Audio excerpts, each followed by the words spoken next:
Bonjour à tous. Alors pour ceux qui n'ont pas assisté au dernier cours, nous avions fait la synthèse peptidique et la chimiosélectivité.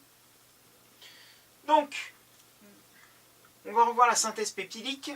Qu'est-ce qu'un acide aminé déjà en chimie? Madame Goupy a dû vous dire en SVT une autre définition, mais nous en chimie, qu'est-ce qu'un acide aminé? Un acide aminé est une espèce, et ça c'est à noter, est une espèce chimique qui possède sur un même carbone une fonction acide carboxylique et une fonction amine sur un même carbone. Celui-ci. Le carbone peut être asymétrique ou pas. Ici, il ne l'est pas, il est relié à deux hydrogènes. Celui-ci est asymétrique, il est relié à NH2, CH3, un H et un groupement, COH. Donc ici, il est asymétrique, celui-là, il ne l'est pas. Mais ce n'est pas ça qui nous intéresse. Je prends par exemple une molécule de glycine, une molécule d'alanine. Quand je mélange les deux pour faire ce qu'on appelle un dipeptide, donc un assemblage de deux acides aminés, je peux avoir un gli-ala dans l'ordre, ala-gli, gli-gli ou ala-ala. Rien ne prédispose à une réaction plutôt qu'une autre. Donc nous, ce qui nous intéresse par exemple, c'est ce qu'on veut. On veut celle-ci. On veut un dipeptide gli-ala, glycine-alanine. Donc il va falloir orienter la réaction pour que ce soit bien celle-ci, que ce soit bien dans cet ordre-là que la molécule se synthétise. Donc ce qu'on souhaitait sur les quatre, c'est un gli-ala. Donc pour être certain de former celui-ci, on va devoir protéger certaines fonctions. Les fonctions qui vont réagir sont, pour avoir du gli-ala, je vais remettre ala, hop, je vais effacer, sont la fonction acide carboxylique de la glycine et la fonction amine de l'alanine. Pour former du gli-ala, ce sont ces deux fonctions-là qui doivent réagir l'une avec l'autre. Donc, pour être certain que ce soit ces deux-là, il va falloir passer par des étapes de protection, par des groupements de protection, et transformer la fonction amine en autre chose, et la fonction acide carboxylique de l'alanine également en autre chose.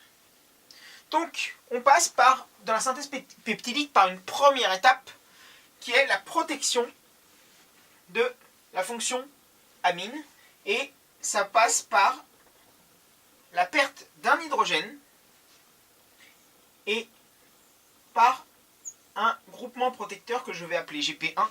Je ne vais pas le détailler, ce n'est pas au programme de savoir quel est le mode et le mécanisme réactionnel d'un groupement protecteur. Il peut y en avoir plusieurs. Mais on met un groupe protecteur ici, GP1. Et la deuxième étape sera de protéger par un deuxième groupement protecteur, ici, la fonction acide carboxylique. Un hydrogène s'en va, et un groupement protecteur 2. Ces deux groupements protecteurs empêchent les fonctions amines de la glycine et acide carboxylique de l'alanine de pouvoir réagir. Donc, ici, que va-t-il se passer entre la fonction acide carboxylique de la glycine et celle de l'alanine? Il va y avoir la perte d'une molécule d'eau et la formation d'une liaison amide. Je vous rappelle ce qu'est une liaison amide. C'est sur un même carbone une double liaison CO et une liaison CN. Voilà une liaison amide. Donc, pour qu'il y ait ici une formation amide, d'une liaison amide, qui est ici, il faut que ici le groupement OH s'en aille et que ici un hydrogène s'en aille également. Donc, nous avons ici la perte d'un hydrogène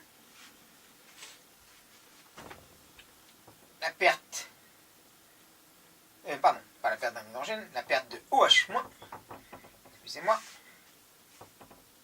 la perte de OH-, et ici la perte de H+, pour former NH et après le reste de la molécule. Donc ici, moins groupement HO-, et ici, par moins H+. Donc vous savez que HO- et H+ forment une molécule d'eau. Donc, lors de la synthèse d'une liaison peptidique, vous avez la fonction acide carboxylique qui réagit avec une fonction amine d'un autre acide aminé. Et pour la création de la liaison amide, il y a élimination d'une molécule d'eau. À partir de ça, on n'a pas notre acide aminé, parce que certes, on a créé notre liaison peptidique, mais on a encore nos groupements protecteurs GP1, GP2. Donc il faut passer par 2 étapes de déprotection pour déprotéger nos fonctions amine de la glycine et acide carboxylique de l'alanine pour bien retrouver ici NH2 et COOH.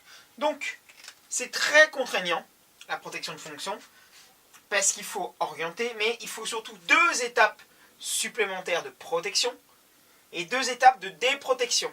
Donc quand on fait un dipeptide, ça reste convenable, mais à partir de 3, 4, 5 peptides liés les uns aux autres, ça devient très vite un gros mécanisme qui n'est pas pratique du tout. Voilà, donc la synthèse peptidique se fait pour avoir un dipeptide dans l'ordre que l'on souhaite par protection de fonction.